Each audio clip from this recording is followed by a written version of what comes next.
ಪೀಪ್ C ಇನ್ Kannada subscribe ಮಾಡಿ, like ಮಾಡಿ ಮತ್ತು ಬೆಲ್ ಐಕಾನ್ ಪ್ರೆಸ್ ಮಾಡಿ.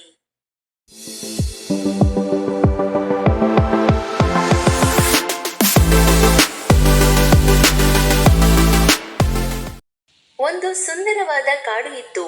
ಎಲ್ಲಾ ರೀತಿಯ ಪ್ರಾಣಿಗಳು ವಾಸಿಸುತ್ತಿದ್ದವು. ಕಾಡಿನ ಮಧ್ಯದಲ್ಲಿ ಒಂದು ದೊಡ್ಡ ಪೀಪಲ್ ಮರವಿತ್ತು. ಅಲ್ಲಿ ಎಲ್ಲಾ ಪ್ರಾಣಿಗಳು ಕಂಡುಬಂದವು. ಈ ಕಾಡಿನಲ್ಲಿ ಮೊಲ, ಮಂಗ ಮತ್ತು ಸಿಂಹ ವಾಸಿಸುತ್ತಿದ್ದವು. ಮೊಲದ ಹೆಸರು ಚಿಂಟು ಮತ್ತು ಅವನು ತುಂಬಾ ಬುದ್ಧಿವಂತನಾಗಿದ್ದನು. ಆಟವಾಡುತ್ತಾ ಮುದ್ದಾಡುತ್ತಾ ಸದಾ ಖುಷಿಪಡುತ್ತಿದ್ದ ಕೋತಿಯ ಹೆಸರು ಮಿಂಕು ಮತ್ತು ಸಿಂಹದ ಹೆಸರು ಶೇರು. ಅವನು ಕಾಡಿನ ರಾಜ. ಆದರೆ ಅವನು ಕೆಲವೊಮ್ಮೆ ಸ್ವಲ್ಪ ಕೋಪಗೊಳ್ಳುತ್ತಾನೆ. ಒಂದು ದಿನ ಕಾಡಿನಲ್ಲಿ ಭಯಂಕರವಾದ ಬೆಂಕಿ ಕಾಣಿಸಿಕೊಂಡಿತು. ಎಲ್ಲ ಪ್ರಾಣಿಗಳು ಹೆದರಿಕೊಂಡು ಯೋಚಿಸತೊಡಗಿದವು.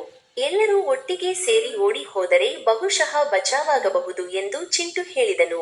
ಆದರೆ ಮಿಂಕು ಹೇಳುತ್ತಾನೆ, ಇಲ್ಲ, ಸಮಸ್ಯೆಗೆ ನಾವು ಪರಿಹಾರವನ್ನು ಕಂಡುಕೊಳ್ಳಬೇಕು. ನಮಗೆ ನೀರು ಸಿಗಬಹುದೇ ಎಂದು ನಾವೆಲ್ಲರೂ ಸೇರಿ ಹುಡುಕಬೇಕು. ಶೇರು ಮೊದಲು ಕೊಂಚ ಸಿಟ್ಟು ಮಾಡಿಕೊಂಡಿದ್ದ.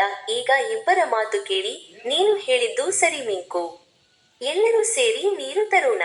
ಚಿಂಟು, ನೀನೇ ಎಲ್ಲರನ್ನೂ ನೋಡಿಕೊಂಡು ನೀರು ತರುವ ದಾರಿ ತೋರಿಸು ಎಂದನು. ಎಲ್ಲಾ ಪ್ರಾಣಿಗಳು ಒಟ್ಟಾಗಿ ನೀರನ್ನು ಹುಡುಕಲು ಹೊರಟವು.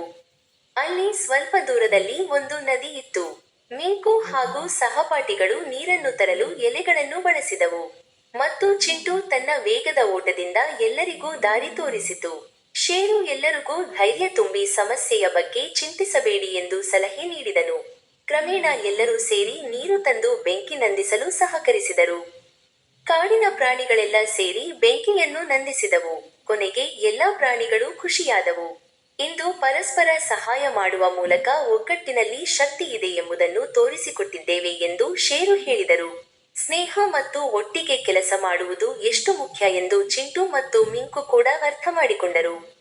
ಆ ದಿನದಿಂದ ಕಾಡಿನಲ್ಲಿದ್ದ ಪ್ರಾಣಿಗಳೆಲ್ಲ ಒಂದಕ್ಕೊಂದು ಸಹಾಯ ಮಾಡಿ ಹೊಸ ಸ್ನೇಹ ಶುರುವಾಯಿತು. ಕಥೆಯ ನೈತಿಕತೆ: ಸ್ನೇಹ ಮತ್ತು ಒಟ್ಟಿಗೆ ಕೆಲಸ ಮಾಡುವುದು ಪ್ರತಿ ಸಮಸ್ಯೆಗೆ ಪರಿಹಾರವಾಗಿದೆ.